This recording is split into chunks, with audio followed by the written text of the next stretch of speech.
So when you're experiencing the slow progress of a loved one's debilitating illness, the end can seem both perilously close and impossibly far off. And even though you can't really prepare for the loss of a loved one and how that will affect you emotionally, there are some things that you can do to prepare practically to minimize the stress surrounding the experience, like assembling your crisis team.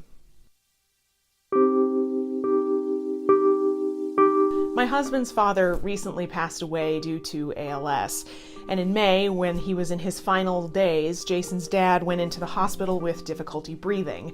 Jason and I dropped everything and traveled down to Illinois to be with him. We were there not only to provide emotional support and spend time with him in his final hours, but also to make some pretty big health directive decisions. And as his father's only son, the responsibility of making those decisions fell squarely on Jason's shoulders. And the thing that we were least prepared for in this entire experience was how many decisions have to be made, both leading up to and immediately following a person's death.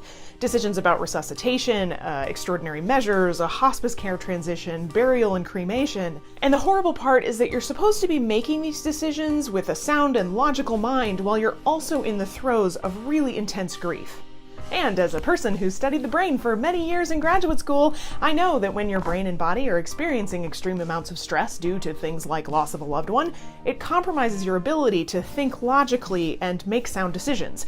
I know it doesn't make it impossible, but it makes it more difficult, to be sure. Which is why the biggest piece of advice I can give to anyone who's going through something like this is to have people around you that you can rely on to help you with various aspects of the process. So, using some West Wing characters as examples, here are some of the essential crisis team staffers that Jason and I relied on heavily to help us through this time of loss. The Chief of Staff. Enter me, she says in parentheses. So this person steps up and takes over some of the decision making when the primary decision maker is rendered overwhelmed. Like Leo McGarry, this person decides what information or decisions actually make it to the desk of the primary decision maker and what things get handled without direct input. For us, this was my role, and for others, this might be a team approach of siblings and cousins or other family. For other people, it might be a good friend or a confidant. But essentially, you need a person or people to help you navigate all of the decisions that you'll have to make throughout the process. And it's helpful if you can be ready to appoint that person ahead of time and maybe give them a heads up of the kinds of things that you might need throughout the process.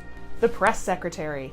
Our veritable CJ Craig was a dear friend of ours who we had asked prior to the crisis to help us spread the word and share updates with friends and family as things happened.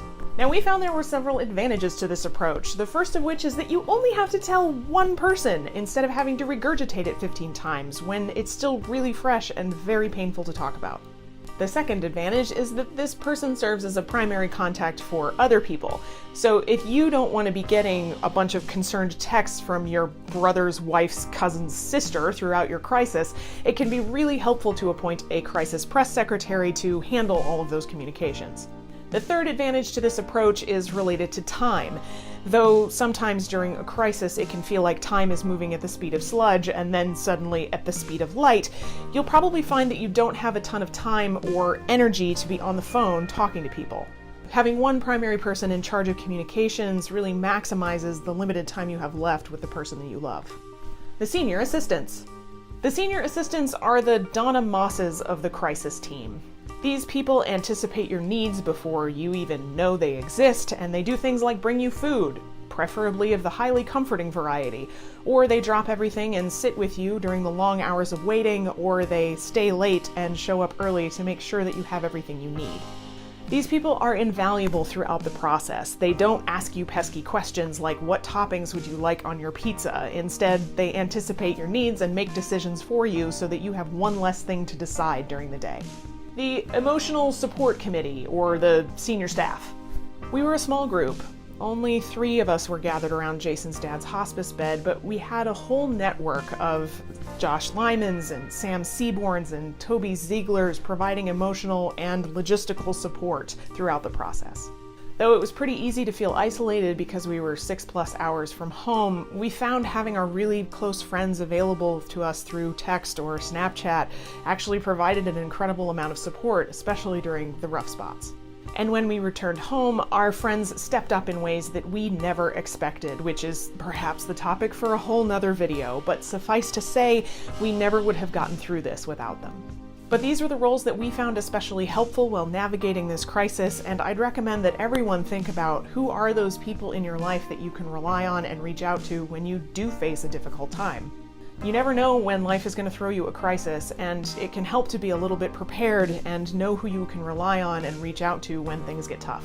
These friends and family maybe can't take away the sharp pain of grief that you're experiencing, but they can help you with some of the regular life stuff that has to continue even in the midst of crisis. And to our press secretary and our senior assistants and our emotional support committee / senior staff, you know who you are. Thank you. We could not have done this without you. So what other roles have you found helpful when navigating a stressful situation or a crisis? I'd love to hear from you below in comments. And as always, thanks for watching. If you found this video helpful, please consider sharing it with a friend or a colleague or a relative or your cat. I'm not picky, really.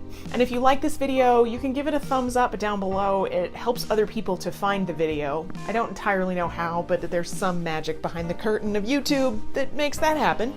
And just a reminder that this video is part of a larger series called Honestly.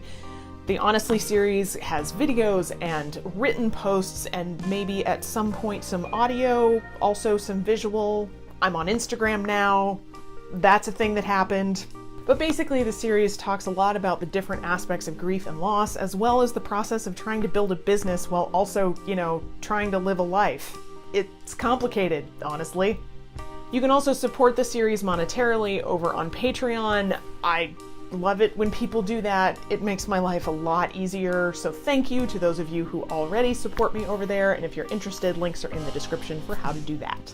And if you're like, you know what, I don't care about writing and audio and Instagram and I just like watching your videos, then be sure to hit the subscribe button down below and the little bell thing, because that apparently sends you notifications when I upload a video so you won't miss one. And as always, keep going and keep growing, and I'll see you next time.